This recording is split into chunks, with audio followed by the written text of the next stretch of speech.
What's up, beer drinkers? How y'all doing this week?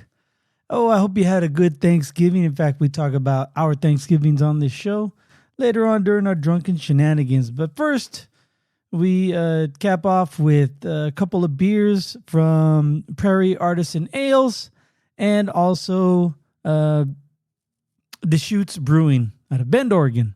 And in our beer news, we talk about Bourbon County Brand Stout and their new packaging. And then also Guinness 6040.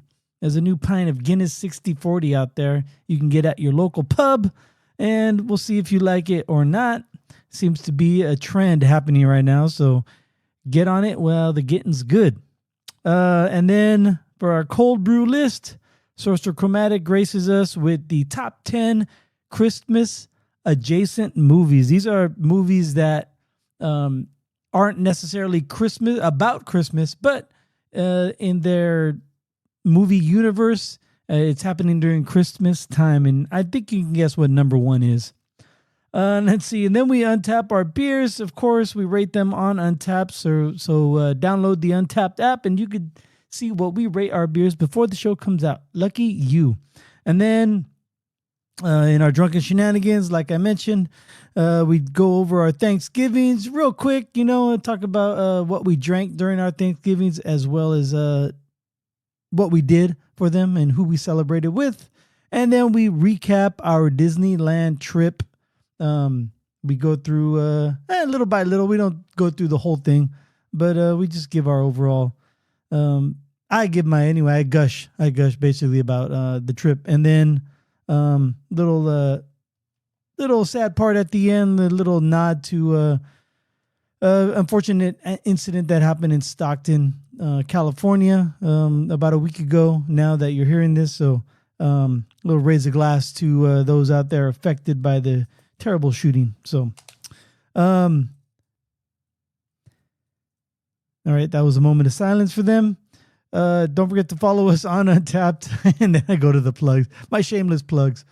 Untappd and on Instagram, search Cöld Brüe Podcast. And you can find us on the show anyway. You can find the podcast on Apple Podcasts, Spotify, YouTube, and Podbean.com. All right, so without further ado, here is another episode of Cöld Brüe.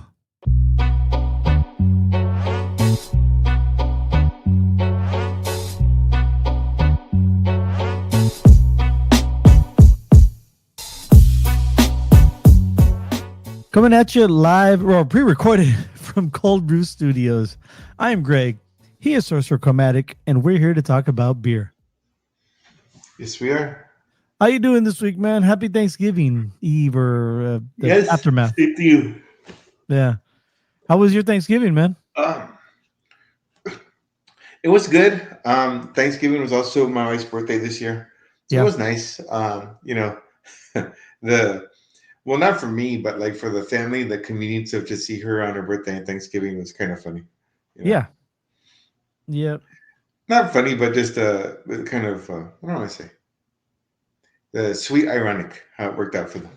Yeah. Yeah. And it makes it kind of a little bit more special, right? Like a little cherry on top. Exactly. Cool, man. Yeah, we didn't have none of those shenanigans around here, but we still had a good Thanksgiving. Maybe I'll talk about it later on during our Drunken Shenanigans, not our Untappd. But you ready to talk about some beer? Yes, I am. All right. So today I have in front of us from our good friends at Prairie Artisan Ales. I have their Cheesecake Marty, which is a bourbon barrel-aged imperial stout with espresso beans, vanilla cheesecake flavor, and natural flavor. This is, I would say, a little nut adjacent because it's still November. So I am going to use it as a nut because espresso beans in there. Because espresso bean is that considered a nut or a fruit, or because it's not a bean? It's a bean. I believe it's fruit. I believe that when ripened, there's a point where the coffee, what do I say? the little coffee, what becomes beans or seeds are kind of a fruit. I think they fall under fruit. But we are as far as it's not a bean though, right? We're in agreement. No, no. The well, yeah, it's called the bean because of the texture and the look after the roasting process, Right. before it's ground up. Let's see here. Yes, a coffee bean is technically the seed of a coffee cherry, Oh. which is the fruit of the coffee plant. So it's technically a seed. But so the fruit is actually called the cherry, according to the AI answer on Google. Yeah. But anyway, so yeah, it's nut adjacent. So, and plus I drank my Belching Beaver peanut butter stout the other night. So that was my last actual nut beer. But I was in the mood. Anyway, this is a bourbon barrel age. It's 14.9% alcohol by volume. So without further ado, pop off. What do you got? Well, I have from our friends out at Deschutes Brewery in Bend, Oregon. Yes. I have from their, what is it called? Their Reserve Series. I have their Abyss Coconut. Oh, nice. See what I did there? Yeah, yeah. You're participating in the All Nut November. Yes. Right.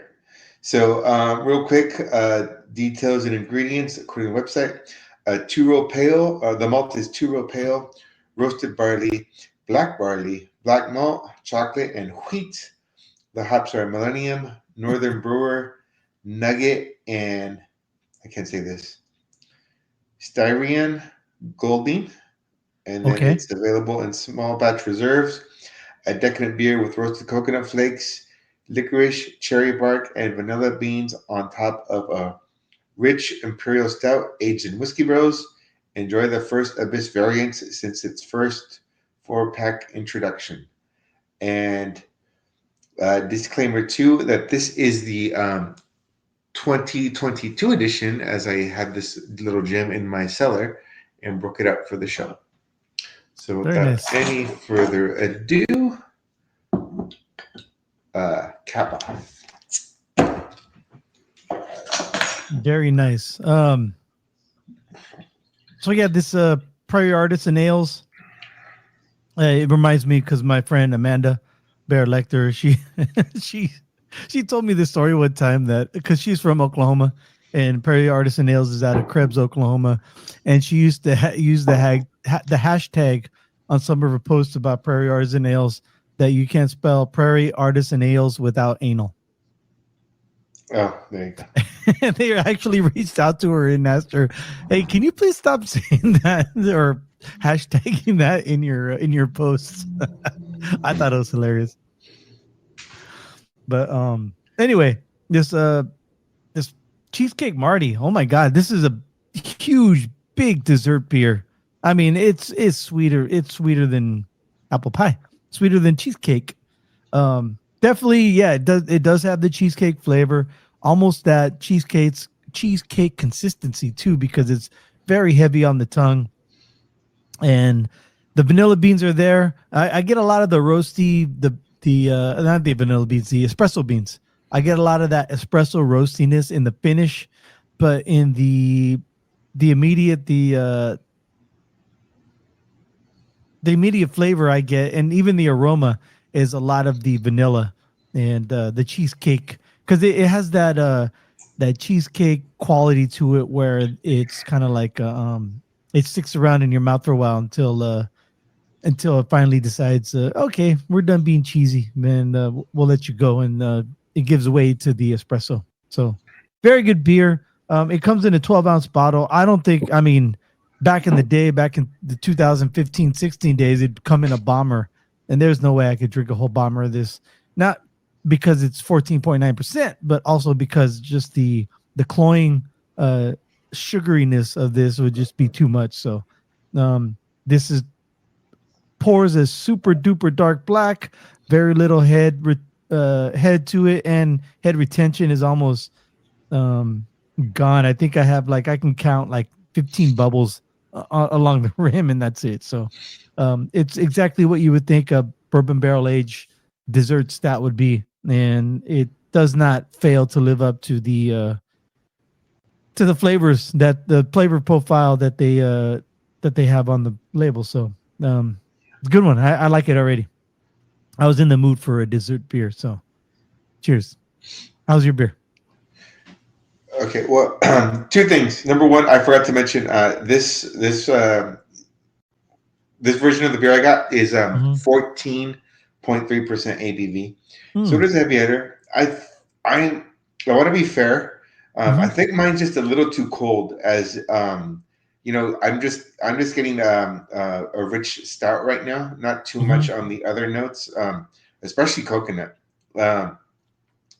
As many of our longtime listeners may remember, I'm not the biggest fan of coconut. However, I am opening my horizons, and the coconut too is very very nerfed in a bourbon barrel aged offering, in my experience. So I wasn't expecting too much yet. I don't pick up that note yet. Same thing with the chocolate and the vanilla bark and whatnot. I just get some the barrel aging notes of a heavy stout, which in its own right is pretty good. I mean, Deschutes isn't a newcomer to this barrel aging stuff, so salute to them already for a nice base that I'm really picking up first right now. Yeah, the Abyss is definitely a it's known on the West Coast as a big, heavy, like exactly what you want in a barrel aged beer. So I can see, start with a good base, you're going to have a good variant. Yes, I mean that's the that's what Bourbon County does. Right? Yeah, exactly. They started with a great base, and every year they come out with. And I do want to ask you about Bourbon County later on, so please remind me because I know I'll forget. Okay. All right. So we will rate our beers later on during our Untappd portion of the show. Don't forget to follow us on Untappd and friend us, and we'll friend you back. But right now, it's time for some beer news.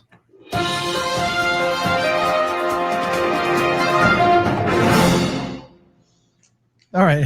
I know I said remind me later, but I just forgot my first story is about Bourbon County Brand Stout. So maybe we'll get into it before our Drunken Shenanigans.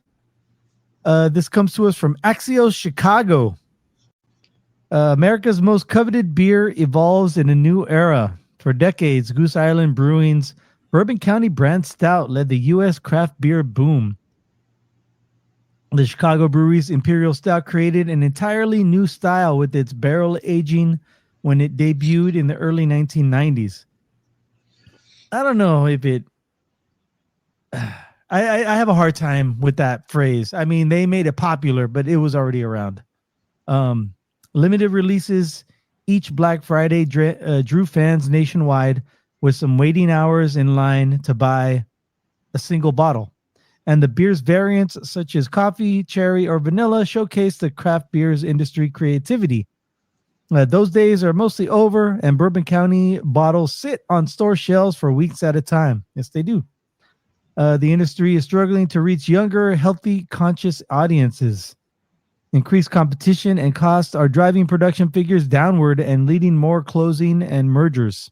And that's about the beer industry in of itself, not Goose Island. Goose Island's leaders acknowledge the market has changed, but remain bullish on the brand's ability to survive while other breweries can't make it. How do we stay relevant? I think always having a new story. I'm always thinking about evolving. Todd Asman, the company's president, said in a recent interview.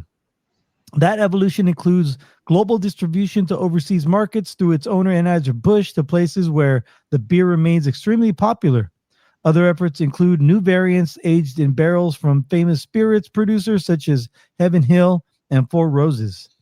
Goose Island is now packaging its flagship Bourbon County in 10-ounce bottles sold in 4-packs, designed to lower the barrier to entry for the high alcohol stout. We don't want people to treat these like trophies. We want them to open it and drink it, Asman says. And that's the end of the article. And I think that's the biggest change that I saw this year. Yeah, they have the variants and they always vary from year to year and what barrels they can get from the different bourbon producers and yada yada. But the biggest change I saw as a consumer was the 4-pack of 10-ounce bottles. I mean, do you agree, or did you see something else that I'm overlooking? You know, full disclosure, this year, I was able just to do an online pickup or order, and I picked it up. I didn't even see the display at the store what they had. Okay, fair enough. And I got 3 bottles, 2 of them the same because my wife wanted one, and then the other variant that was available online anyway. So, like I said, I don't even know what other ones they had. The original was available in the 4-pack, right? But for the price of already what I was spending, I'm like, I could get that later. In fact, I was gonna, I don't know, even see if someone wanted to split it. Just get 2 and 2. And you know what though, if they were serious about that, what would be, and again, what would be dope and which would limit my salary, which I really scaled back on in the last few years, is do like a 6-pack of like 10 ounces. Okay, yeah. You know what I mean? Like all the fun variants. I get it. You're gonna have the limited edition, and even make a few trophy bottles, if you will, for cellaring. But if you like want bombers. if you want someone to buy it on Black Friday and kill it by New Year's, if you get like a little 6-pack of the variants, I would I would drink them. It's like I'm gonna pound them all on Christmas Eve, but I would it'd be like once a weekend, or at least plan on having one and go from there.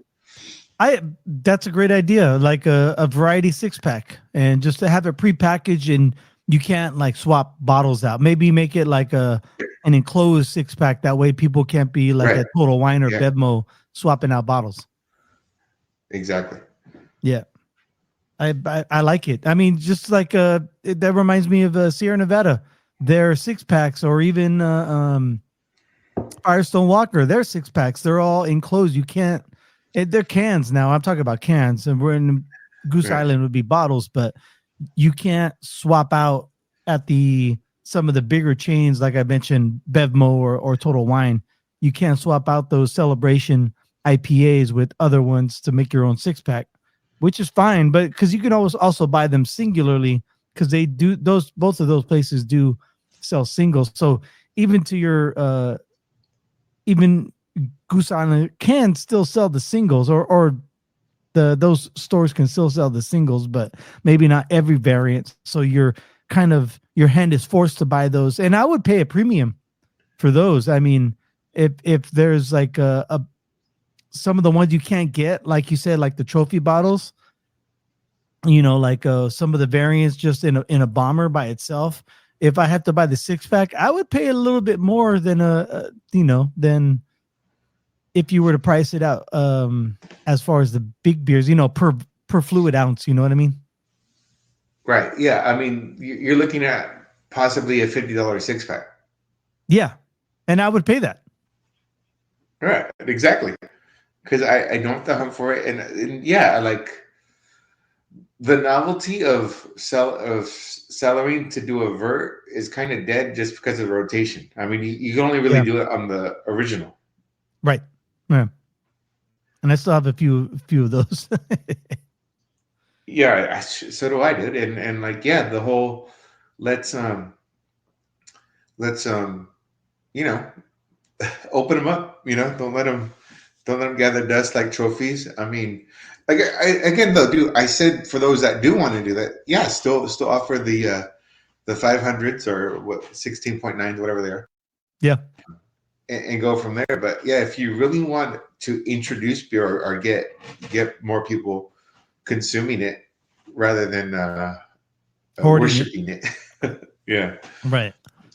Yeah, those days are that much more approachable. Yeah, those days are long gone, it seems like. Unfortunately, yeah. Yeah. we were there in the golden age. It was fun, but it's time to evolve, and that's what life is about. The only constant is change. Bring on the twisted tea. And the White Claws, yes. Who's that one comedian who used to always do those Instagrams for the White Claws? I forgot his name. Oh, is it Trevor Lawrence? Yeah, or no, Trevor Lawrence. Trevor Lawrence is the quarterback for the Jaguars. Oh. Trevor something though. Trevor Wallace. Oh, okay. There you go. Trevor Lawrence. It's a guy who can't hold on to a football. That's who that is. All right. Let's moving on. Moving on to the next one. Trevor Lawrence. as soon as I said Lawrence too, I'm like, that's not it. I know, and you're the one who introduced me to Trevor Wallace too. All right, moving on. This comes to us. I forgot to say the last one came to us from the Failing Axios Chicago. This one comes to us from the Failing Independent. Guinness lovers divided over new 60-40 pint. Some say it should be illegal. I haven't even heard of this till I read the story. Guinness lovers are unsure what to think after a new blend of the iconic Irish stout became available at pubs. Do you know what just based on your beer knowledge, what do you think the 60-40 Guinness pint consists of? Oh, well, 60% Guinness and 40% coffee. Kind of close. You're very close. You're on the right track. But the controversial 60-40 pint blends the regular Guinness, 60% of the regular Guinness with 40% of the NA alcohol-free Guinness. Waste my time. Next. These are the new drinkers, man. The late millennials and the early Gen Zs. This concoction lowers it's already 4.2% alcohol, so it's almost like, it's a session beer. But it lowers the 4.2% ABV of a pint of Guinness to around 1.7% ABV. As reported by the Telegraph, the 60-40 pint is still made using the traditional two-stage pour with the Guinness 0.0 poured first. So, you are familiar with the Guinness pour, right? They pour part of the beer, they let it settle, then they pour the rest, right? Right. And they put a little shamrock in it sometimes. Right. Among the first to offer the hybrid pint is the Palmerston House Pub in Dublin, who wrote on social media, try out the new 60-40 in the Palmerston House. All of the Guinness character, just a little lighter. Great for when you're in the mood for a pint, but with a little less alcohol. Just ask for a 60-40. Not everyone, however, is applauding the innovation. One person commented on the pub's post calling it a load of nonsense, with another arguing that it should be illegal. What's the point to this? Asked the third person, with someone else writing full pints or nothing. Others, however, have praised the new top draw thinking behind the idea, pointing to Guinness's mid-strength, a low-alcohol stout with 2.8% ABV that was test marketed in Limerick, Ireland, between 2006 and 2008. Derek Curran, known to his 165,000 social media followers as the Guinness Guru, chalks the 60-40 pint up to marketing, telling the Telegraph, "This is obviously done to go viral, and fair play because it obviously works."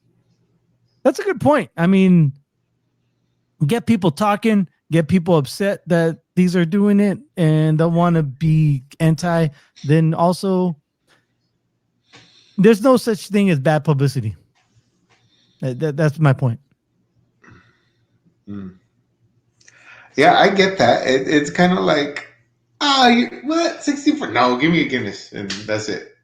Keep it moving. As long as they're not charging more. That's the thing. The novelty, right? Oh, 60. Oh, I got a 60-40 pint. Yeah, that'll be 10 quid, please. Oh, yeah. They have to charge more because alcohol-free Guinness has more Guinness in it and less alcohol in it. Whatever, dude. I mean, if that's your thing, go ahead. Just drink it. It's all That's about not this. my thing. Yeah. That's not my thing. But if it's yours, you do you. It's kind of like the people who do the half calf coffee. Oh yeah. I don't get that, but what do I know? Right. Yeah. Exactly. I mean, All right, man. I don't know. That's all. Yeah. I wouldn't say I'm immune to coffee, but when I first started dating my wife, she was amazed. Like I just kill sodas and just go to bed like nothing. She like if she has a soda, she's wired all night. You know. Yeah. Well, it depends on you've built up your own tolerance, right? It's not that. It's just I was tired. You know. Oh yeah. I mean, Like the caffeine wasn't going to work on me regardless. You know. yeah. I mean, we'll talk about a little later when we were at Disneyland. I had a coffee late, and I still was able to go back to the hotel and fall asleep. I was just consuming the caffeine just to keep me up those extra couple hours when we were at the park. Okay. But yeah, I was fucking dead on my feet that day, the first day. But anyway. All right, man. That's all I have for the beer news. So do you know what that means? I think so. That means it's time for everyone's favorite segment on Cöld Brüe, because it's my favorite segment. It's time for the Cöld Brüe List. Keep it real up in the field, right? So this show is going to drop on December 5th? 5th? Yes. Jinx, give me some coke. Fit. On December 6th. Shit. When this drops, it'll be definitely Christmas all around, right? So Yeah, I have it better be. a list of the best Christmas adjacent movies that aren't about Christmas. Oh, okay. So, all right. So let's address the elephant in the room. We all know what number 1 is going to be. So I'm going to do 1 to 10 in that order. All right. And You know what I'm saying? yeah. I know the number 1's going to be. But you know what's funny is like last year I did a podcast with Amanda and Kristen. Amanda Bear Lecter, friend of the show, always been on. I love that woman.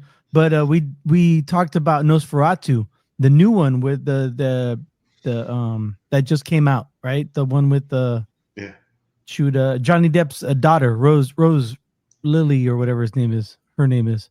And there was a Christmas scene because they had a Christmas tree, and I was like, oh shit, I didn't realize this was a Christmas movie because of. So that would be Christmas adjacent because it happens around Christmas time, not necessarily like with Santa Claus and presents and all that, like a Home Alone or something. Yeah, like I just found out Rambo is a Christmas movie. Oh wow, it happened during Christmas time. I had no idea. The first one, the First Blood. The first one, yeah. Okay. Yeah, when I guess the marshals or whatever, when the police station, there's a little Christmas tree in the background. See, there you go. Yeah.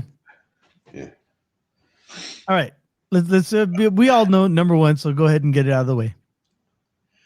Die Hard. Yep. The Bruce Willis, Alan Rickman, legendary. I know people who name their kids Hans Gruber because he was misunderstood. He was. Just like the people he read about in Time magazine. Oh, that's a deep cut. I like it. Good. It would be deeper if I actually knew the name of the people he read about. Oh shit. Hey, come out to the coast. Have a few laughs. You know what I loved about that movie? Was they played Christmas in Hollis in LA. Yeah, they did. I mean, that was big. That was huge as far as like for me anyway, for us being the hip hop fans, and they actually like little things like that help legitimize, rap music back in the day because it wasn't played on the radio very much. Hmm. Even Christmas in Hollis was never played on the radio. Now it is, but back then it wasn't. Yeah. No, for sure. Number 2, Gremlins. The Phoebe Cates, Zach Gilligan extravaganza. Don't forget Corey Feldman's in that shit too. Was he? Oh yeah, that's right. Yeah, he was the he was the Christmas tree. He had to dress up in the Christmas tree for his dad in his Christmas tree lot. Right. Oh yeah, but he wanted one, right? He was there when they became gremlins. Oh, that's right. Yeah, because he delivered the tree, and then when they puke bud or whatever. Yeah, and Hoyt Axton played the dad. He was Blue the Bear in fucking Jungle Book, and he wrote a bunch. He's a country music singer, that guy. And Steven Spielberg. I mean, he fucking directed the whole thing. Actually, Joe Dante did, but that's neither here nor there. Oh, Joe Dante. Oh, Spielberg was the executive producer. My bad. Right. Also, this is one of the movies that they had that spearheaded the PG-13 rating. Oh, okay, all right. Why? Because they said caca in it. Tense. Yes, Gizmo. I found, who's that one guy who has that meme like changed my mind? Oh, I know you're talking about, like the I know what it is. He's just sitting at a little card table on campus. Yeah. And someone put a Spike like on there and said, Gizmo's caca changed my mind.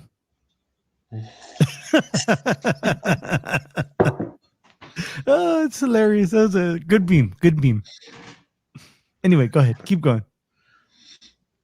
Number 3. Louis and Billy Ray. Need I say more? And Ophelia. Wait, what movie was it? Trading Places. Oh shit! Yeah. Okay. Louis, Billy Ray. Yeah, Louis Winthorpe. You should have said Louis Winthorpe. I would have got it. Louis Winthorpe, Billy Ray Valentine. Billy Ray Valentine. Yeah, the Duke brothers and the and Ophelia. Yeah. Oh yeah, you're right. It's not just Christmas. It's also New Year's too. Right. What was that? The president said, "It's not safe to be a jive turkey around Thanksgiving." Oh, that's right. Man, it's a stone groove. Very good. Number 4. Tim Burton's opus, Batman Returns. Oh shit! Yeah, it is around Christmas time. Wow. Very nice. I love that movie, dude. Oh yeah, Tim Burton. It's one of those where when you see it multiple times and see the Easter eggs and the smaller details, what's going on, it's really a lot of complexity was there other than just the wow, it's Batman and it's action, Yeah, and I mean, people are firing on all cylinders in that movie. Keaton, fucking Pfeiffer, DeVito, even Walken's scenes are fucking great. Yeah, it's an amazing film. I think it gets underappreciated because of like the Nolan and all the new stuff. But yeah, back in the day, that was a good movie. Yeah, I didn't realize Max Schreck was really a cartoon guy too. I just thought he was kind of the a character made to get the movie going. Yeah, I had no idea. So he's almost he doesn't have any powers like or strength like Kingpin, but he's just that whole what do I want to say? A titan of industry, money guy. Yeah, titan of industry, money guy, but also it's got the corruption going. Yep. Okay. Moving on. Number 5 on this list. I'm not too familiar with this movie. The Long Kiss Goodnight. Gina Davis and Samuel L. Jackson. Oh, I remember. Yeah, because like that's a kind of a weird one. Because I think Samuel L. Jackson is like the brains, and he's supposed to be a good like criminologist, and Gina Davis is his proxy. Because I think he is like laid up or he's debilitated, something like that. I remember seeing the movie, but the whole plot. Dude, you're talking about the Bone Collector with Joe Lee and Denzel. Oh, okay. All right. Shit. Then yeah. Then I know I've seen The Long Kiss Goodnight. I guess I'm misremembering everything then. Huh. That's a good point. Yeah, you're right. You're right. That is, now that you said that. Yeah, that's the movie I'm talking about with a black man and a white woman. I mean, let's just be honest. That's why typecast. That's why I fucked that one up, because that's what I was thinking. Anyway, go ahead. You're like, oh, Longest. Yeah, I hated that movie. Jeez, what did you do this? I know I've seen it, but whatever. Yeah. Next on the list is another movie I'm not familiar with, from Shane Black. Kiss Kiss Bang Bang. Robert Downey Jr. and Val Kilmer. Oh shit! I don't know if I've ever seen that one. And Shane Black, I mean, he's written a lot of good stuff. He wrote like the first Predator. Lethal. Yeah, Predator. He's in Predator 2. Not Predator 2, but Predator also. Predator also. Yes. James, yeah. Didn't he also write Lethal Weapon 2? Not Lethal Weapon, the first one. not part 2. I think so. Yeah. Yeah. Yeah, he had like 3 big hits in a row. Yeah. Don't ask me what they are. I spoke too soon, but I know like he had like 3 huge summer blockbusters in a row, and then some controversy came that way. But regardless, his art is his art, and he got it out. Yeah. So Kiss Kiss Long Kiss Goodnight. I'm gonna put these on my list. I'm gonna have to watch these again. Go ahead. Okay. Hey, put Bone Collector on there too. That's good. No, right? So I can differentiate the two. Yes. Number 7 on this list, Iron Man 3. Oh, really? Wow. Yeah. I guess it was. Yeah, I remember. I remember when we was talking about that little boy. It was around Christmas time. Mm-hmm. But other than that, like, oh yeah, and then the giant bear in his mansion. Yeah, I don't. I know I've seen it. I don't remember at all. Okay. Number 8. I guess but this movie spanned over a long period of time, if you ask me. But When Harry Met Sally. Oh yeah, right, yeah, because it's over decades, right? So I mean, they did have Christmas parts in it, or Christmas scene and a New Year's. I think season, yeah. The climax was during New Year's party, right? I think holiday party for sure. I forgot if it was Christmas or New Year's. Okay, I haven't seen that one forever. All right, moving on. Number 9, another movie I'm not familiar with. L.A. Confidential. Oh yeah, I remember that movie. I don't remember it. Shoot, who was it? Was Jack in that one? No, Spacey, Russell Crowe, and Guy Pearce. Oh, that's right. That's that detective movie, right? Yeah, Kim Basinger. Yeah. Very good. I don't remember that one. I'm gonna add that one to the list. LA Confidential. These are some good. These are some good suggestions for me just to go back and check them out. Don't forget Gremlins. Especially during the Christmas time. Yeah. Go ahead. Yes. Number 10. This is an old one. Jack Lemmon, Shirley MacLaine, Fred McCleary. The Apartment. Oh, I don't think I've ever seen that one at all. Yeah. I do like Lemon though. It came out in the 60s. All right, so that concludes the list. We can go on, but more obscure movies going on, and at the same time, don't want to down it or make fun of the movies too that we're not familiar with. Just there's Right. a lot of Christmas movies out there. Sometimes you Yeah. don't get to see the ones that weren't designed to be Christmas movies. Right. Yeah. Right. Like Nosferatu, the new one should be on that list, but maybe it's later on. Maybe it's like number 20. 21. All right. How's your beer treating you, man? Good. It opened up quite a bit. It's, like I said, I'm on the alert for coconut, and it's kind of mellow in this one, although a lot of good flavor going. I wonder if they didn't use like roasted coconut, because a lot of those stouts that have coconut in them, they like to use the roasted coconut. Maybe they just used regular coconut flakes. You know what I mean? Possibly. So it's a little bit more subdued. So you had by Deschutes, I remember that because they're from Bend, Oregon. Is it the Abyss coconut? What's it called? Yeah, I did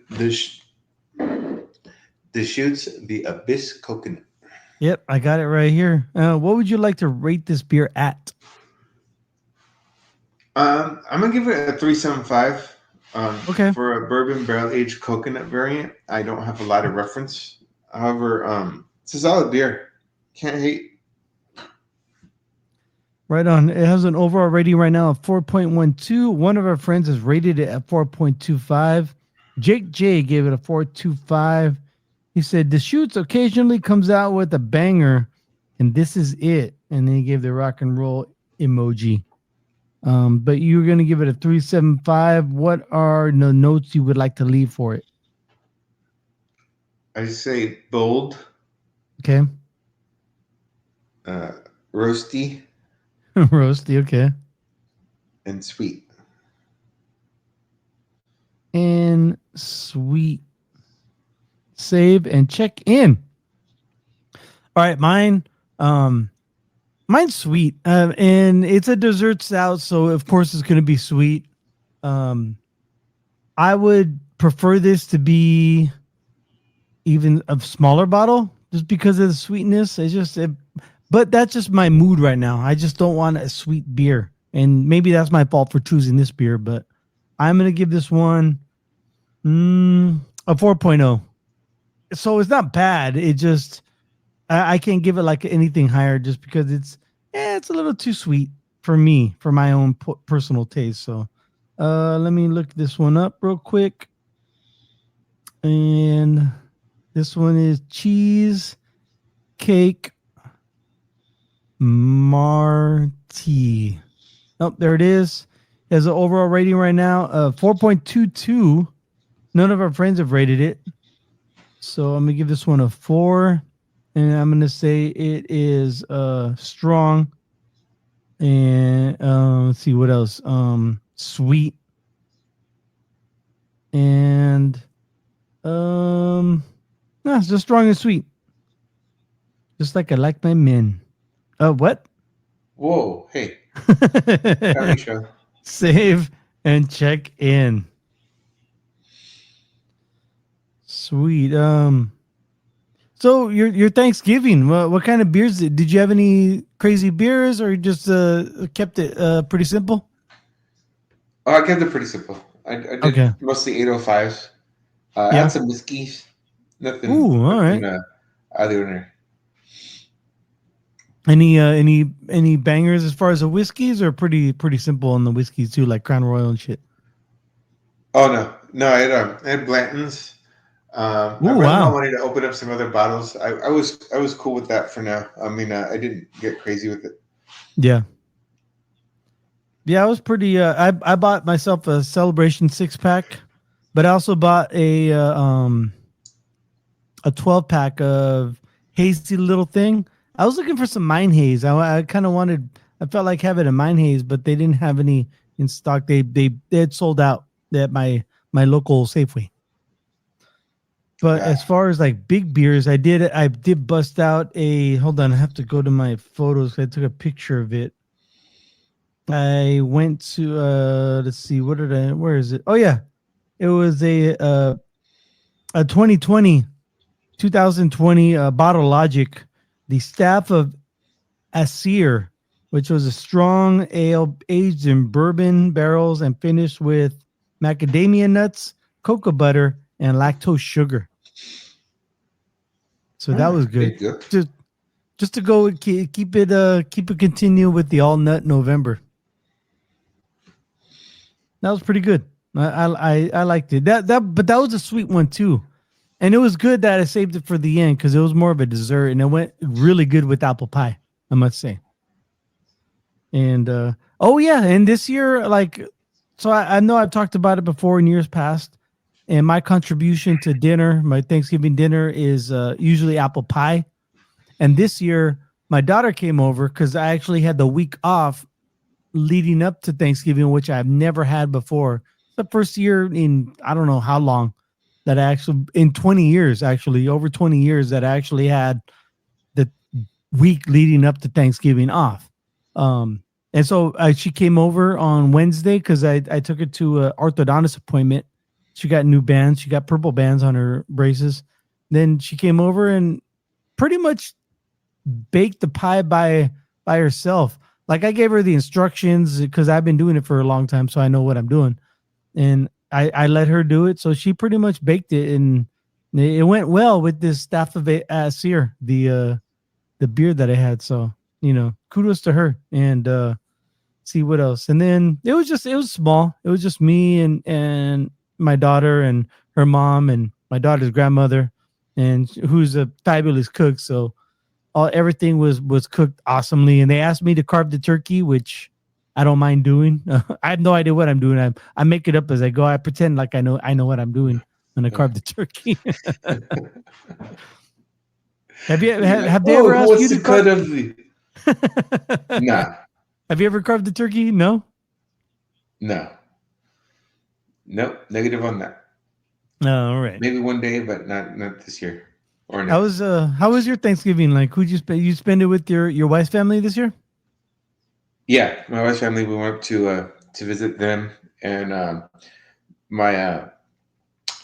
we stay at my mother-in-law's, and we get up and we actually eat rather early. Okay. So, like what? Like 11, 12? Yeah, 11. Well, so long, yeah. So yeah. Yeah, my wife and my mother-in-law were up like super early. They to make all the sides and stuff, and then my brother-in-law, my sister-in-law, my wife's sister, they brought over the turkey, which they put on the smoker, which came out fabulous. And like nice. They were running a little late, so like it came over like it was resting on the ride over. They don't live far. Oh yeah, so I had a good rest, and but it was still like nice and hot and seasoned, and the smokiness was killer. I mean, he did a great job with it. And then around 3, we go to my other sister-in-law's house. Yeah. And that brother-in-law, he deep fried the turkey. Oh, that's a good turkey, Ben. Maybe you do it right. Yeah. It was nice. So yeah, 2 different Thanksgiving gatherings. Damn. Much appreciated and very low key. Got to watch football and enjoy my beer and my spirits. So I cannot complain at all. That's funny you mentioned that. I watched the first 2 games because I came over when I went over to my daughter's house. They were watching. I couldn't even tell you what fucking movie was on. I didn't care. Like nobody was watching TV, so I'm like, I grabbed the remote and put it on the game. So I watched the first 2 games, but I didn't see the last game, the Ravens game. But what I did watch was the latest volume of Stranger Things. See, I never got into Stranger Things. I couldn't tell you anything about it other than there's someone named Seven. There 7. You're thinking Seinfeld. You're thinking Seinfeld things. Okay. 11. Her name's 11. Oh. Well, that was her tattoo. That was her lab given name, but her name's Elle. They call her Elle. Oh. Well, you ruined that for me now. That she's. I know, spoiled it. Yeah. Person. Yeah. Sorry, I spoiled it, but No, the first 4 episodes of season 5, the last one was great. Oh my god, if you're a big fan of Stranger Things, the last one, episode 4 was amazing. So yeah, that we're big Stranger Things fans over here, so we were able to watch that, and that was kind of our Thanksgiving this year. We ate a lot of food. We watched football in the morning, and then in the afternoon, in the evening, we watched Stranger Things. So, not that we could do that next year because this is the last year of Stranger Things, but yeah, it was good. It was good. It was a good Thanksgiving, and but I kind of want to scale back and go to talk about our trip before Thanksgiving, the Disneyland trip. First off, I got to give it to you and your wife because you two were the impetus for this trip. So, I had a great fucking time, man. This was one of the most memorable Disneyland trips I've ever had, and I'll remember it for fucking ever, dude. This was this was amazing. It was a great trip, man. And it wasn't the fact that we planned out every step of the way. It's just how everything unfolded. I just thought was fucking great. So hats off to you and your wife for starting it, but hats off to me just for being there. It's for doing it. Right. Like, you had planned everything, but someone had to do it. I know you and your wife go to Disneyland a lot of times. So yeah, how would you what do you think of this trip? You know, when you go with small children, as they get older, every trip gets better, because they could do more, they remember more, you get last longer, more input from them. Yeah. Like you try to make a decision and they hate it, now I wouldn't say they loved all their decisions, but at least I got to get some input from them and they got to do what they wanted to do. And you could see them enjoy it, Yeah, I get that.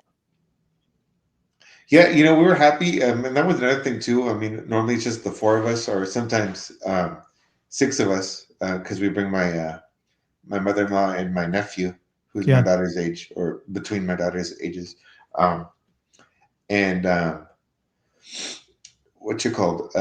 It's still a manageable group, but when you start getting up to 8, 9 people, yeah, sometimes different it's tough. Ideas, different ideas get tossed around or like entered in the conversation or even restrictions. Yeah. Oh yeah, that too.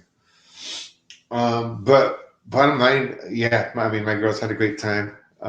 They already want to go back, of course, obvious.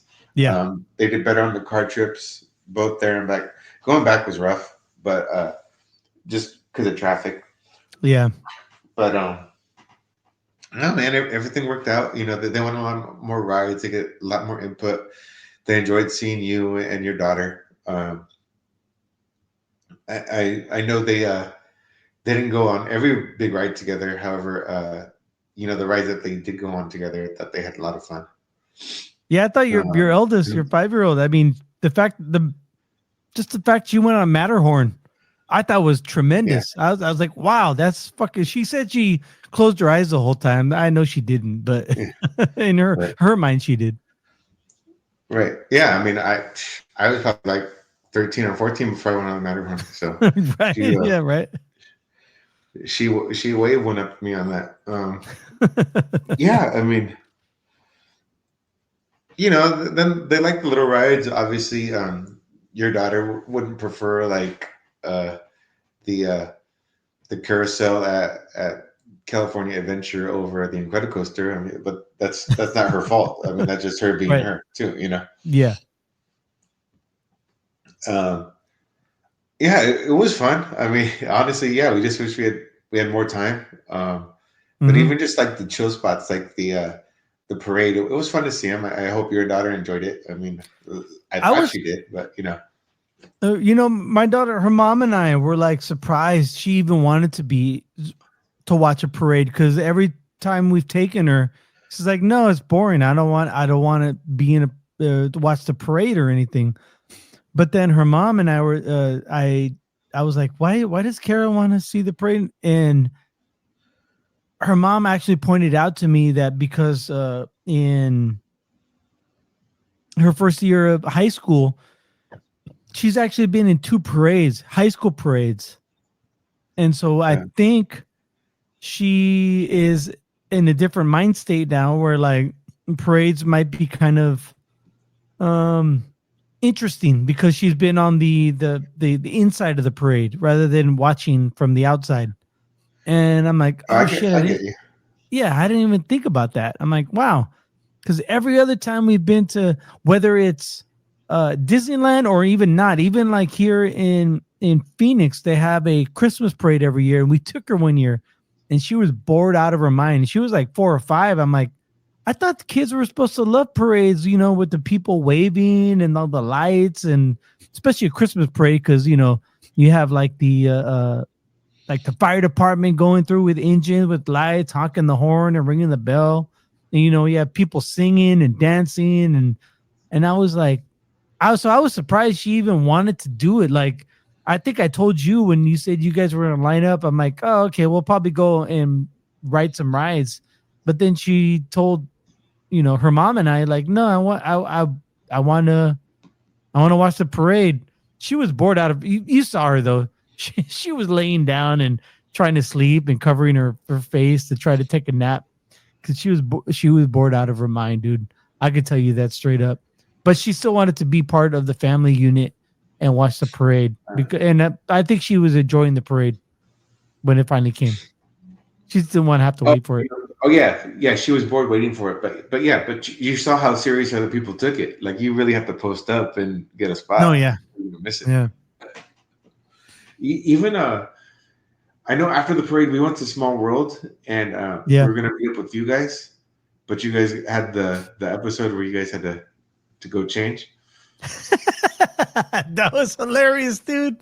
Yeah, we went on Tiana's Bayou, the old splash mountain, and we got soaked to the fucking bone. It was cold. Yeah. But long story short, so from the parade, we went to the parade was about a half hour long. So that put us about 3:30. Then we did Small World and got out around 4:15ish. Yeah. And there was already people posted up for the next parade at 5:30. Yeah. I mean, that's how serious the parading is. And when we got back into the park, we had to fight our way through the next parade crowd. But I hope we could maybe not every year, but maybe every 3 years we can recreate this or in a different fashion or a different form. I think it would be fun. Yeah, for sure. No more holiday time. My wife's over it. Even if our daughters are older, and can move faster and make more decisions. It's she's like, no, we're like she does like the Halloween time, so we might consider that, or the Christmas time, but like during the week. So again, we'll talk about it. We'll plan about it. We'll make the moves to make. But yeah, my wife done with the holiday crowd. Granted, Disney's always going to be packed. It doesn't matter when you it doesn't matter. Yeah, I watched all those videos of people like, oh, we're doing the rope chop and we're gonna go hit this and this and this. I'm like, you're not doing it during a peak time. You're doing it like during a weekday where you and your husband or you and your wife or just you two can take the time off. Get the fuck out of here. Those Disney influencers can kiss my ass because they're not doing during peak. Word. Anyway. All right, man. That's all I have for this episode of Cöld Brüe Podcast. Do you have anything else you would like to ask? Real quick, and I hate to end the show on the down note. No, go ahead. Today, timestamp is November 29th.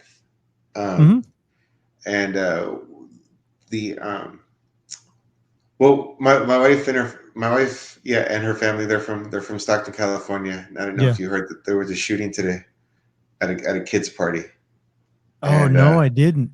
I want to say at least 3 kids were killed, and like there was over a dozen people injured, and it just senseless violence. So thoughts and prayers to the victims and the families that'll never have the same holiday probably ever. I mean, there's the trauma behind it. Still unclear of motive and whatnot. Just crazy to hear, and honestly, the area where it happened. I mean, the nearest plaza, like I go there, so it's on this main street called Thornton, and off Thornton, the street called Lucille. They saying it was at a hall off of right there on Lucille. However, some are saying it was at the plaza at the Dairy Queen. Regardless, I've been at that Dairy Queen. When I go get beer runs, it's right there in that plaza. I go to Herbst Discount Liquors. Shout out to Herbst. We get food from that plaza a lot. I mean, it's a familiar spot for it. Stockton's a big city too. So for it to be, I'm not saying that my in-laws live in that neighborhood, but that's a neighborhood where there's a plaza that's very popular. So, yeah, man, just it's senseless. And then even yesterday on Black Friday, there was a shooting at Valley Fair Mall here in San Jose. I was going to bring that up. Yeah, Santa Clara, really. And well, yeah, it just depends which side you walk in on. True.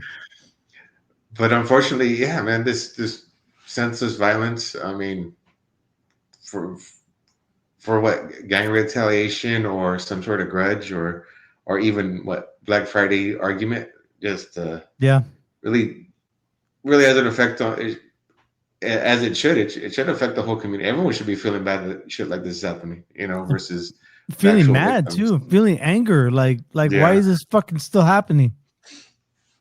Exactly. That's terrible, man.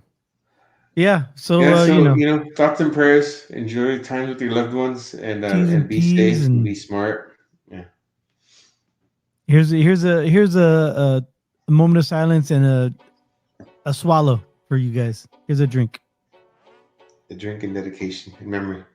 All right. Thank you for downloading yet again another Cöld Brüe podcast. I am Greg. He is Sorcerer Chromatic, and we'd like to wish you cheers. Until next time.